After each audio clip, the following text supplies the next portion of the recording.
27 November 2024 ভাসুরের মেয়ের বিয়ের জন্য বাওয়ালির রাজবাড়ি ফার্ম হাউসটা বুকিং করা হয়েছিল। এটা হচ্ছে মেন গেট। আমরা বিয়ের আগের দিনেই পৌঁছে গেছিলাম।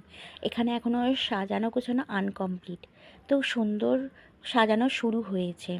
গেটটা বেশ ভালোই লাগছে। এখানে দুখানা সুইমিং পুল আছে, পিছনের দিকে সামনের দিকে। এই সামনের দিকে সুইমিং পুলের সঙ্গে পাশে বসারও সিটিংয়েরও ব্যবস্থা রয়েছে। আর পাশেতে সমস্ত ধরনের গাছ ফুল দিয়ে পুরো জায়গাটাকে সাজানো হয়েছিল। এছাড়াও বিয়েবাড়ির জন্য যে গর্জিয়াস লাইটগুলো হয়, লাইটগুলো গাছের সঙ্গে দেওয়ার জন্য আরও বেশি ফিল আসছে।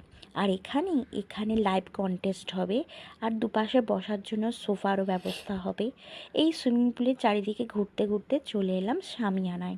এই ধরনের প্যান্ডেল আর লাইট দিয়ে তৈরি হয় শামিয়ানা। এই শামিয়ানা ঢুকতে না ঢুকতেই ডান দিকে মকটেলের জায়গা, তারপরেই বউ বসবে, তারপর বিয়ের জায়গা, আর ওই দূরে দেখা যাচ্ছে ওখানে মকটেলের জায়গা। এখানে শামিয়ানাটা খুব সুন্দর লাইট হালকা রঙের আলো দিয়ে সাজানো হয়েছিল। আর নিচেতে খুব সুন্দর একটা কার্পেটের ব্যবস্থা হয়েছিল।